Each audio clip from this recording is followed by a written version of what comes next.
The conversation with Fernanda Santos continues on our website with a look at the similarities between the tragic Yarnell Hill fire in Arizona and wildfires across the West today. Head to NewMexicoInFocus.org to see that. Now, back to the line. We're on fumes. That was the message this week in an interim legislative committee. David Abbey, director of the Legislative Finance Committee, told lawmakers that the state's revenue for the current fiscal year is 10% less than previously projected. A possible special session was mentioned, but Governor Martinez has not indicated that she's considering calling a session. The budget woes came out of plummeting oil and gas prices over the past year. Now, the new fiscal year starts on July 1st. There will be cuts in state spending more than likely, Merritt.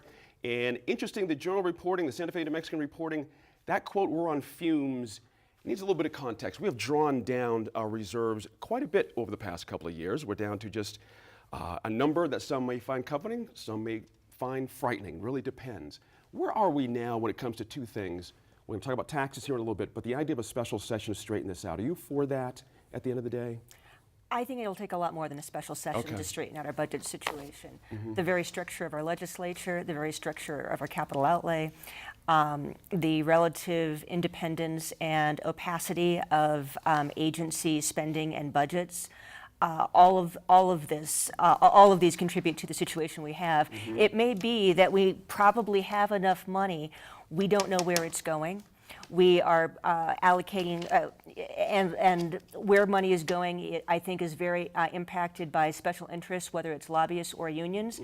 Can't touch education. NEA and AFT will go nuts.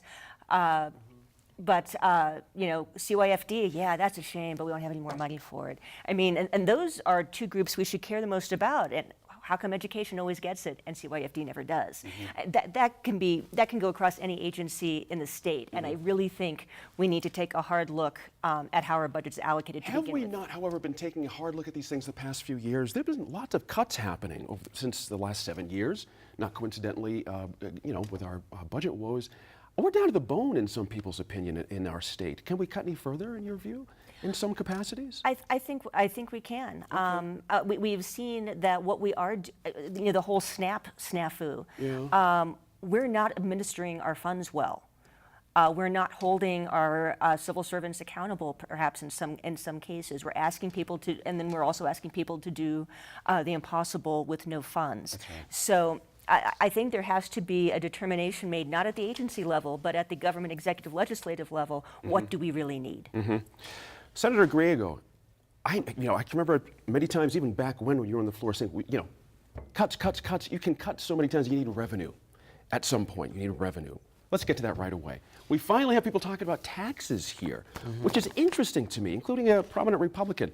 Have we hit bottom? Is that time for that conversation? Well, it's interesting where they're talking about renewable energy. All the things we need to do, like let's tax renewable energy. That's wrong a brilliant taxes, point. basically. Let's tax food. Let's hit poor people. Let's hit diversifying our economy to sort of join the rest of sort of the developed world in terms of diversifying our energy. Sure.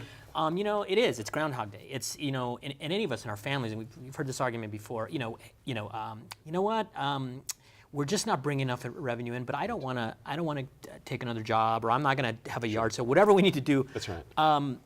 Honey, cut out breakfast. Son, sorry, no more breakfast for you. Or we really love to give you that those glasses, but it's just not the time. So it's Groundhog Day every time, and it's inevitable every few years. It's cyclical. We get to this point. What we always forget, and I haven't heard one legislator, Democrat or Republican, say this, at least publicly.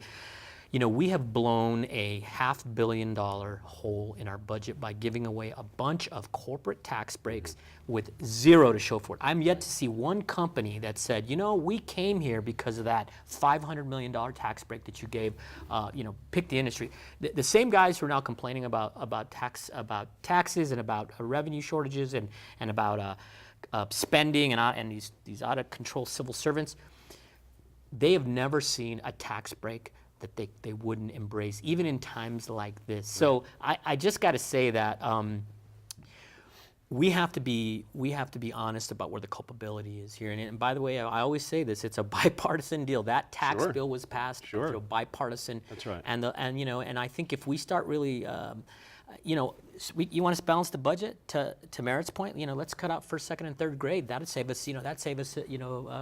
$500 million right there. Right. But it's not what we believe as a community. Right. So if we want kids to be safe, if we want to invest in schools, if we want to invest in renewable energy, you gotta stop giving away millions and hundreds of million dollars to, frankly, corporate tax breaks that aren't bringing us not even a job. While putting a punitive gross receipts tax on small local New Mexico businesses, Vox Optima LLC.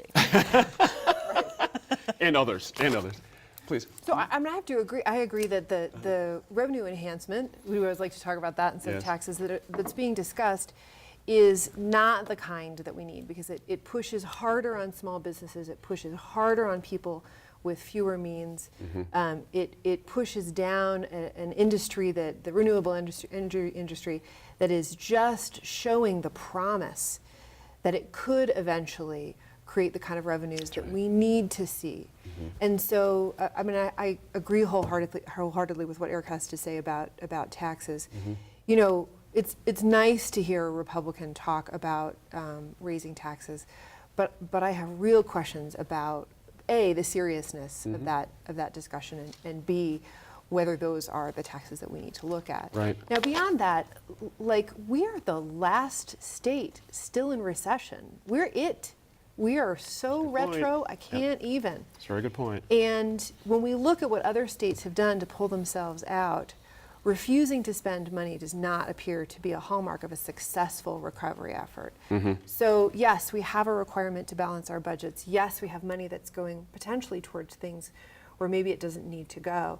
But if we're going to be smart about how we build, we have to be looking at bringing in real revenue from folks who can afford it.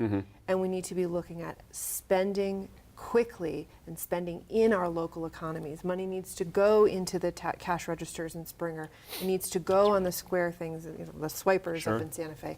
It has to be spent in Roswell. We need the money out there in our communities. We missed this projection by half. That's an amazing thing, you know, 10% versus 5%. You've been talking about this for a long time, the fiction of hitching things to oil and gas, rising and falling. We've got to find another way here.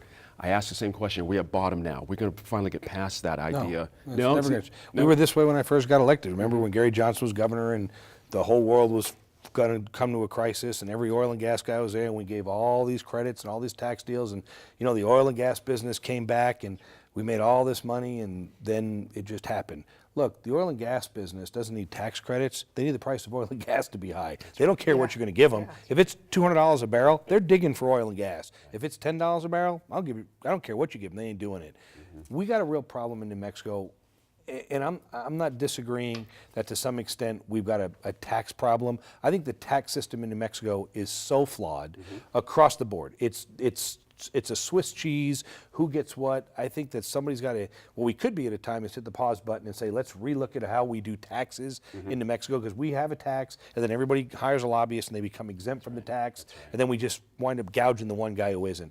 What we also have, though, I think, which we're not being honest with, is we have a spending problem in New Mexico. We spend too much money on things that don't work. For example, we want to talk about how we're going to cut things in government. Even the governor's saying, well, we're going to do this across the agency cuts. Why? Why are you going to cut 10% from something that's working at CYFD? Shouldn't we be finding the money to fund that and go cut the job over here that's zero? We should cut that 100%. The other thing is, we all like to talk about it, and I was adamantly opposed to the governor when she did it, was the expansion of Medicaid. Here's what we're doing. Now look at what we're talking about. We're talking about cutting back the services in Medicaid, because once we expand the rolls, we can never take you off the rolls. But what we can do is we can cut the services. Guess what happens? The poorest people that are on Medicaid wind up with crappy service. The people that we keep adding that say, well, I'll take that instead of paying for it myself, they'll just go back to getting insurance at work. They'll go back and say, that Medicaid plan is horrible, and guess what? We wind up doing, it's the exact same thing we did on repealing the food tax. We took the tax off of food, saying we were going to help the poorest people in New Mexico. Listen, the poorest people in Mexico are not paying a tax on food. They're on food stamps. We then took the tax and, they could be. We then shifted it to all these items. We then shifted it to all these items that nobody gets governmental help for, no assistance for, and what are you doing? At the end, you're really damaging the poor people. So hopefully, at the end of the day, what we're going to do is seize this opportunity to look at our tax structure and our spending structure, and maybe Republicans and Democrats can come together and say, what's the right thing for New Mexico? Is it education, CYFD, higher education, police, whatever it is, and start prioritizing things correctly. Very interesting. When we come back to the line, we will talk about New Mexico's deportation rate.